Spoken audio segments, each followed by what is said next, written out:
देखिए, तेलंगाना बॉर्डर पर छत्तीसगढ़ का सबसे बड़ा नक्सल ऑपरेशन इस वक्त बीजापुर में चल रहा है। लगातार 9वां दिन हो चुका है नक्सलियों के खिलाफ लगातार फोर्स मोर्चा संभाले हुए। आज भी करेगुट्टा, दुर्गम राजगुट्टा, चेमल डोडी, नंबी, गलगम के जंगलों में मुठभेड़ जारी है। हजारों की संख्या में जवान दिन रात सर्च ऑपरेशन चला रहे हैं और सूत्रों के मुताबिक इन पहाड़ों में सबसे बड़ी नक्सली लीडर के साथ सैकड़ों नक्सलियों की मौजूदगी है। पुख्ता सूचना के बाद फोर्स ने ज्वाइंट ऑपरेशन लॉन्च किया। पुलिस और फोर्स के अधिकारी इस ऑपरेशन पर लगातार नजर बनाए हुए हैं और पल पल का अपडेट ले रहे हैं।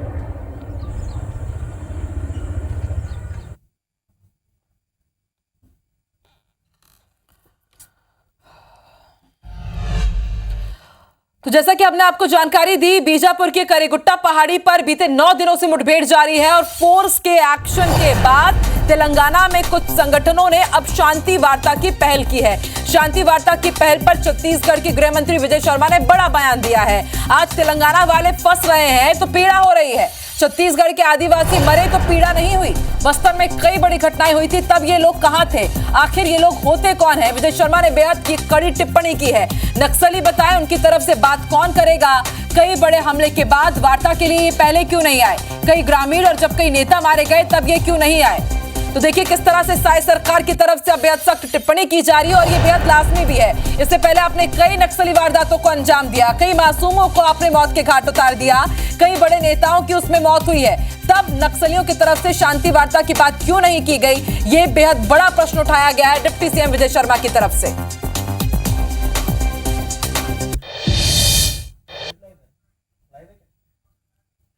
ये लोग कौन है एक प्रश्न है, और ये लोग तब कहां थे एक ये और प्रश्न है।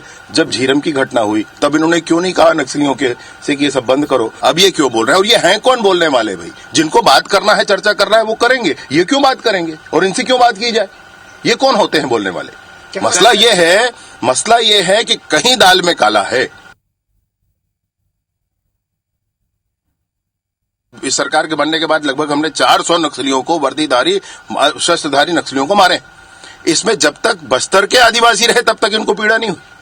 आज जब तेलंगाना वाले जब फंस रहे हैं तो इनको पीड़ा हो रही। दुराव इसमें भी दिखता है। आप एक बार सोचकर देख लें इस बात को। जब तक यहाँ के लोग बहुतायत में 8-10 लोग हैं जो तेलंगाना आदि क्षेत्रों के हैं जो मारे गए हैं इन 400 में, बाकी तो यहाँ के हैं, तब तक इनको पीड़ा नहीं रही।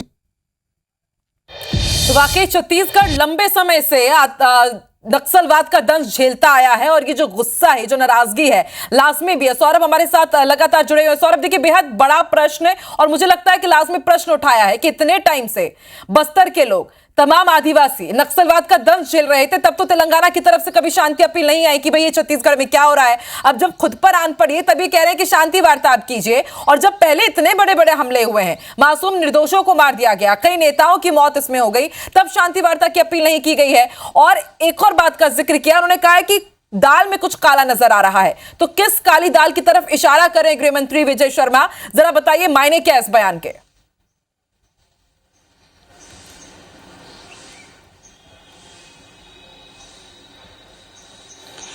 बिल्कुल, देखिए गृह मंत्री विजय शर्मा ने 2 बातें स्पष्ट तौर पर कही है। सबसे पहले को देखिए, लगातार कार्रवाई जारी है। जब से साई की सरकार आई है, बीजेपी की सरकार आई है और केंद्रीय गृह मंत्री अमित शाह ने कहा है कि मार्च 2026 तक हम नक्सलवाद को खत्म कर देंगे। और इसके बाद से लगातार तैयारियां चल रही है, लगातार जो है अलग अलग तरीके से मुठभेड़ हो रहे हैं। और अभी पिछले 8 दिनों से हम देख रहे हैं कि किस तरीके से बीजापुर और तेलंगाना के बॉर्डर पे, पहाड़ पे जो है लड़ाई चल रही है। और ये जानकारी मिली है कि वहां पर बड़े लीडर्स हैं। दरअसल 2 चीजें हैं, आपको समझना होगा कि इससे पहले की जो नक्सली मारे जा रहे थे वो कहीं ना कहीं छत्तीसगढ़ के आदिवासी ही है, उनसे अधिकांश था। और तब जो है उनको पीड़ा नहीं होती थी नक्सली नेताओं को।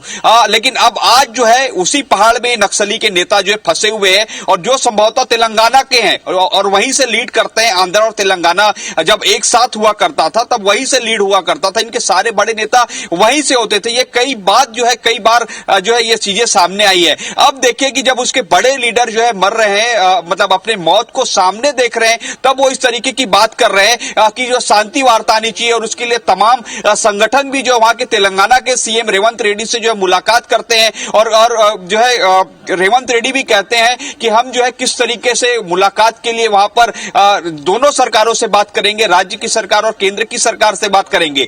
तो ये पहली चीज हो गई। और आखिर होते कौन है? ये केंद्रीय जो गृह मंत्री है, अभी कुछ देर पहले विजय शर्मा है, उन्होंने कहा कि आखिर ये होते कौन है जो शांति वार्ता के लिए बात करें। उन्होंने सीधे तौर पर नक्सलियों से कहा है कि अगर बातचीत करना है तो नक्सली सामने आए, नक्सली की तरफ से जो तय हो कि उनके तरफ से कौन होगा, और वो लोग नहीं होने चाहिए जो पिछले कई समय से शांति वार्ता के लिए बात करते हैं। और जैसे कल भी आपको याद होगा कि केंद्रीय राज्य मंत्री तोखन साहू ने स्पष्ट तौर पर कहा था कि जब से मार्च 2026 की डेडलाइन है, काउंटडाउन शुरू हुआ है, नक्सली बिलबिला रहे हैं, उनके नेता बिलबिला रहे हैं, और उनको अपने मारे जाने का डर है, इसलिए सारी बातें सामने आ रही है। उनको उनके धंधे बंद होने का डर है, इसलिए सारी बातें सामने आ रही है। और निश्चित तौर पर यह देखा जा रहा है कि जब से सरकार आई है, बीजेपी की सरकार आई है, ताबड़तोड़ हमले हो रहे हैं। और इसीलिए अब चूंकि वहां पर फंस चुके हैं सारे बड़े लीडर्स, और हो सकता है कि वो मार दिए जाए इससे पहले कि जो है उनसे संबंधित जो लोग हैं वो वहां पर जो है शांति वार्ता के लिए पाल के लिए जाते हैं। लेकिन सबसे बड़ी चीज ये भी हमें सोचना होगा, और जो हमने देखा है घटना